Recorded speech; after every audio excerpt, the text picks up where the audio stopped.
Everyone, I'm Dee Dee Owens. I'm the chair of the Committee on Professional Conduct. We're going to call the meeting to order for July 21st, 2022. I just want to remind everyone when you're speaking, please pull your microphone close to you so everybody can hear. The CBA has provided the opportunity for the public to participate via WebEx platform. When I take public comment, I'll ask for public comment in the room first, and then I'll turn it over to the moderator to ask for public comment on the WebEx. You will be allotted 5 minutes for public comment. I'll now turn the meeting over to Ms. Reed to establish a quorum.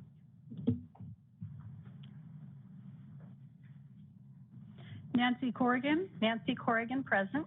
Dee Dee Owens. Dee Dee Owens, present. Ariel Pay. Ariel Pay, present. Joseph Rosenbaum. Joe Rosenbaum, present. Yen Tu. Here.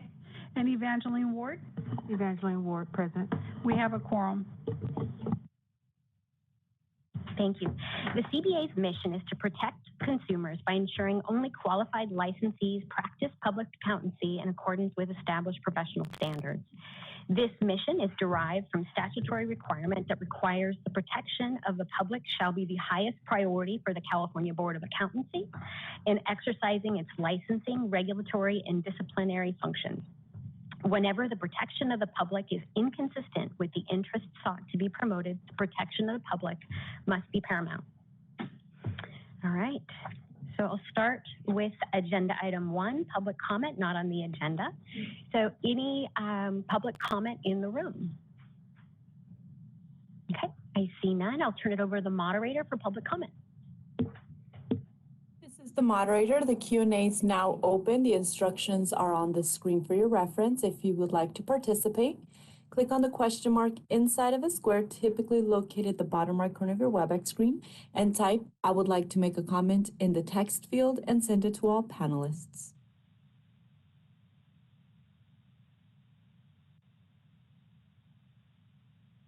No requests have been submitted. Would you like me to close the Q&A feature? Yes, please. Thank you.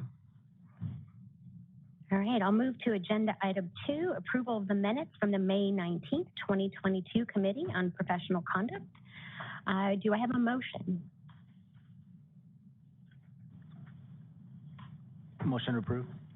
Do I have a second? Yes, I will second that motion. Thank you, Ms. Corrigan.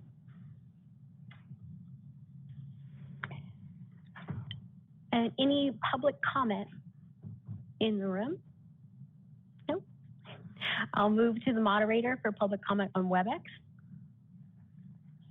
The Q&A is now open. The instructions are on the screen. If you would like to participate, click on that question mark inside of square, type, "I would like to make a comment," and send it to all panelists.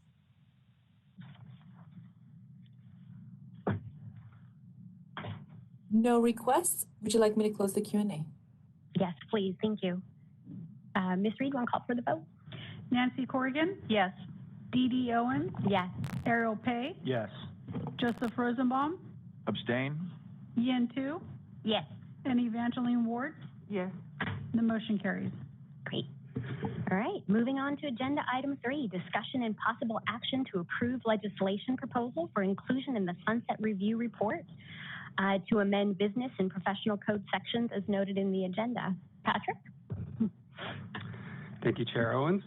Good morning, members.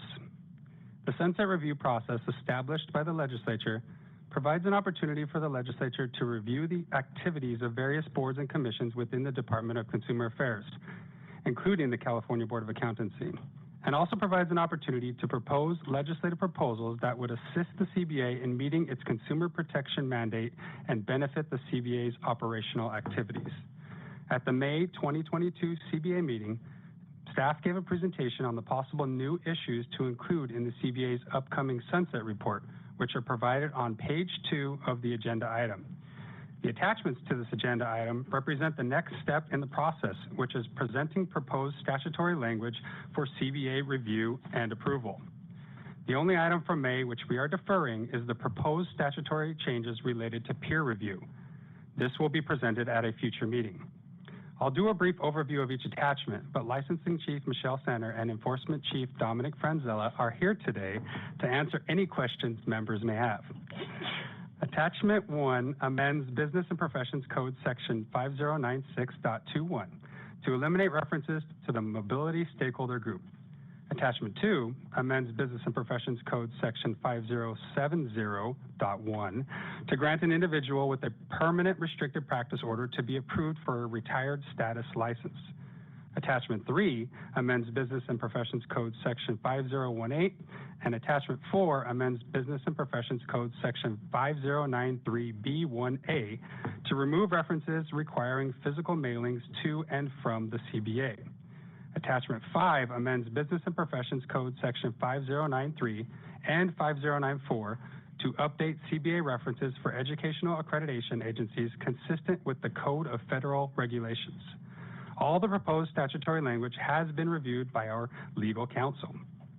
Staff recommend that the CBA approve the proposed amendments to the Business and Professions Code Sections 5018, 5070.1, 5093, 5093B1A, 5094, and 5096.21, including any additional changes the CBA deems necessary, and direct staff to include it as part of its sunset review process.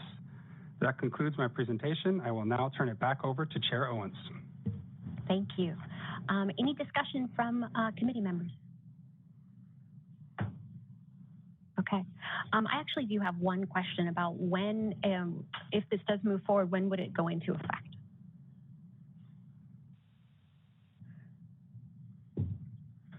So staff are proposing it be included into the board's sunset review report, which would be submitted, presently would be submitted at the end of this year. There is legislation, I believe, that is still moving through that would push the board's sunset review report out till next year, with the hearings in the following year. So if that does occur, I think staff will probably be reassessing some of these to make a determination of whether or not we'll include them in a sunset review report when that's finally drafted and submitted, or if there are certain ones we want to potentially seek next year, which would then take effect, I guess that would be 2024 for some of those. Okay. No, I appreciate that. Thank you. Do I have, actually, let me open for public comment. Any comment from folks in the room? Nope. Moderator, can you open for public comment on the WebEx? Yes, this is the moderator. The Q&A is now open. The instructions are on the screen. If you would like to participate, click on that question mark inside of a square and type, "I would like to make a comment," and send it to all panelists.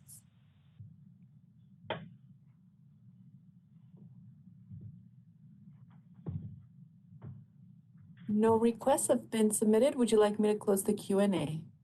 Yes, thank you. All right. Do I have a motion from the board? I will make a motion to support staff's recommendation. Thank you. Do I have a second? Second. All right. Ms. Reed, you want to call for the vote? Nancy Corrigan? Yes.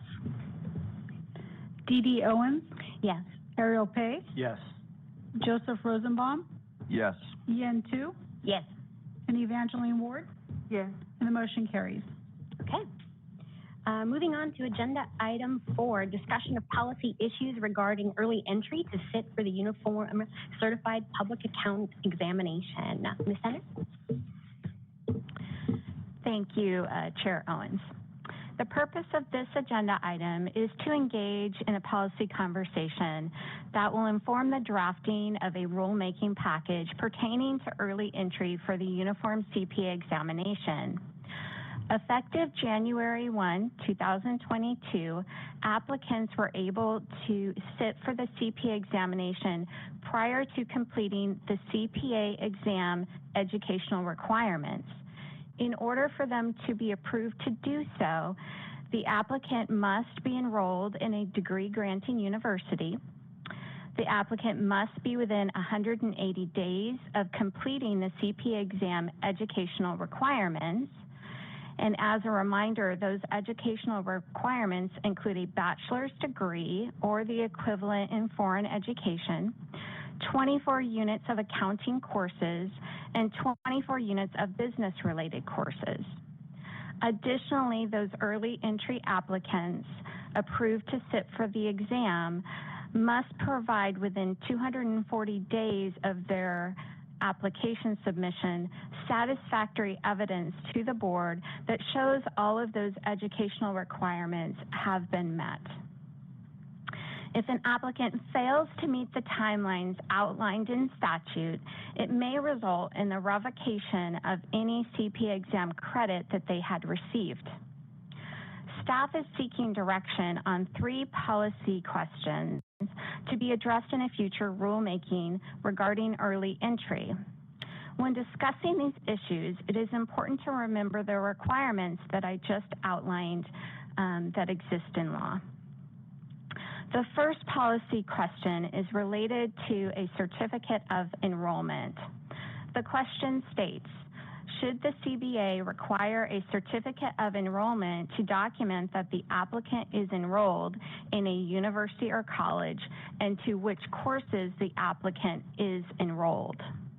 Currently, all other jurisdictions that allow early entry to the CPA exam require the applicant to submit a certificate of enrollment form that is signed by the applicant's university or college. This form ensures the following: enrollment verification, degree conferral or expected conferral date, courses that are currently in progress, and it also provides and attests that the applicant will meet all educational requirements within, in our case, it would be 180 days. Attachment 2 shows samples of certificates of enrollment forms that are used by other jurisdictions. California could implement the same approach and establish a certificate of enrollment in a future rulemaking package. This would assist staff in verifying that the applicant is currently enrolled in a college or university and is on track to meet the CPA exam educational requirements within 180 days. Staff recommend that the future rulemaking package include the requirement to submit a certificate of enrollment documenting enrollment, degree conferral or expected conferral date, and courses that are in progress. Chair Owens, before I present on the second question, I'd like to pause now and take any member questions or feedback on that policy question. Thank you, Chair. Just a clarification question. When you said the certification of enrollment from university and college, I assume that in the documentation, the language does say accredited university and college? In terms of our current law, it is required that they meet certain requirements in terms of what colleges and universities we do accept, yes.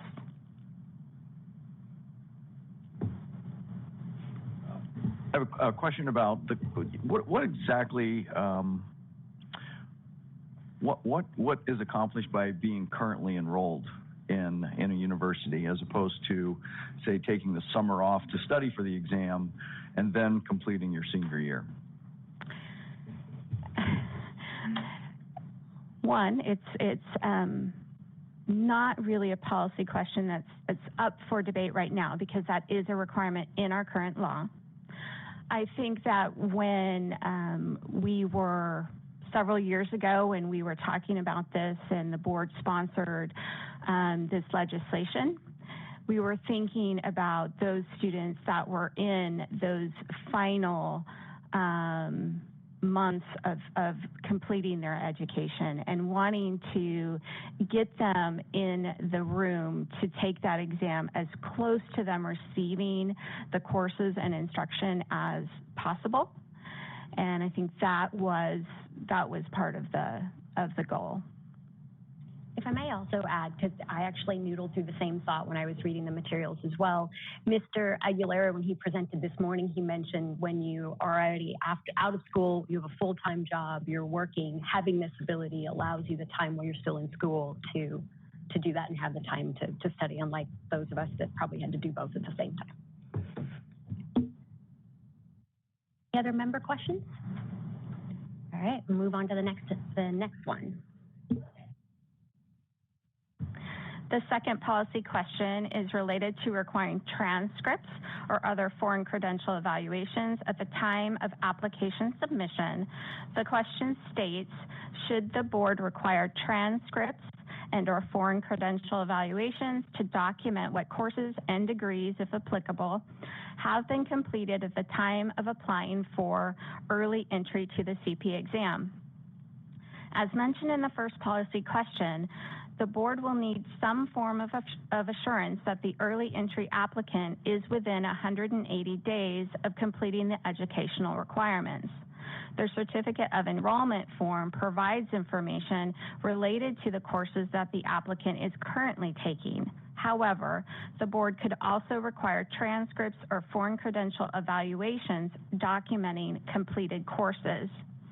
A review of other jurisdictions has shown that they all require the applicant to submit a transcript or foreign credential evaluation from each school attended prior to being approved to sit for the exam early. This requirement would allow staff to verify that the applicant is on track to meet all the educational requirements after the completion of the courses that are listed on the certificate of enrollment form.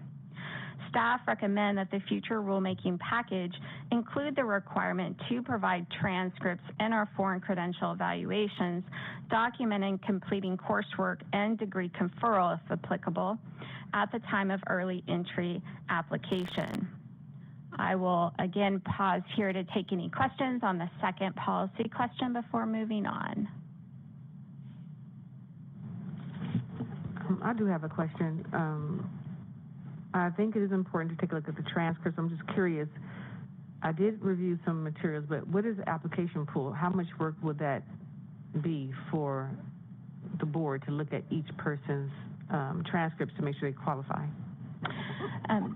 Did everyone hear that? I'm going to repeat your question because it was a little quiet. And the question was really about the work and the burden that is potentially on staff in terms of reviewing these transcripts that I referenced. This actually just puts that same work that we would do at a different point in time. We would do that review at the time they submit their early entry application so that when they send us their final transcripts that show the completion of those courses that were in progress, we would just check those off and we would have already reviewed it. So it really just puts that staff work at a different point in time.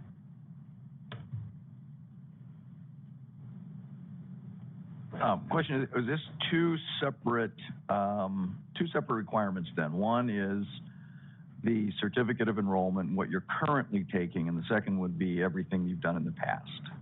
That is correct. Oh.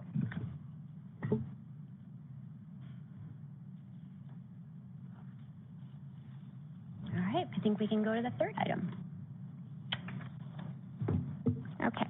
And lastly, the third policy question is related to revocation of exam questions, of credits, sorry, not questions. This question states, under what circumstances shall the board revoke exam credits for past sections? Approved early entry applicants are required to submit to the board satisfactory evidence within 240 days of their application submission that show that they've met those educational requirements in that required 180-day time period. The statute states that if an applicant fails to submit satisfactory evidence, it may result in the revocation of any credit received for passage of any part of the certified public accountant examination. Other jurisdictions that allow early entry void examination scores and credits that have been obtained if the applicant does not successfully complete educational requirements. NASBA indicated that other jurisdictions may grant exemptions, but those are usually based on circumstances beyond the control of the applicant. The future rulemaking package related to early entry should identify in what cases the exam credits would be revoked or extended. The board has established criteria for granting extensions of exam credits. These criteria were established via regulations prior to the implementation of early entry and therefore relate to regular applicants that have met all the educational requirements at the time they sit for the exam. These reasons for extending credits include death of an immediate family member, catastrophic illness, disease, or major traumatic injury to a candidate or family member, natural disaster, non-issuance of a visa for travel to the U.S., or other good cause. The board may wish to use these same 5 reasons as extension criteria when determining whether to revoke exam credits for early entry applicants. Staff recommend that the future rulemaking package include the revocation of exam credits for applicants unless they provide evidence substantiating one of the 5 reasons currently in use to approve exam credit extensions. This concludes my presentation and is the last policy question. Any questions from committee members? I actually do have one question on this. When you were speaking with the other states that have this, was there an increase in the challenges that people would push in, right? If they did get their sections that they passed revoked, did they get a lot of applicants basically challenging that? Did it cause a lot of extra work for them? So just to clarify, I had that conversation with NASBA, which is the administrative entity for all or almost all of the states that are doing early entry. I got the sense that they may receive complaints and they do not budge very much. That is the sense that I received. I'm not sure they explicitly stated that. Okay. No, that's helpful. Thank you. Thank you. Okay, well, if there are no other questions from committee members, let me open for public comment. Any comment from those in the room?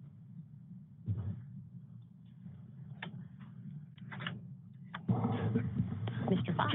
Jason Fox with the California Society of CPAs. Cal CPA supported the initial legislation as it was moved in the legislature. Since there's no members of the public on WebEx, we will move to, does the committee members have a motion to adopt the 3 items that we discussed on the requirements needed to sit for the Unified and Certified Public Accountants examination? Happy to make the motion to adopt the 3 policy recommendations. I will second. Thank you. Ms. Reed, can we call for the vote?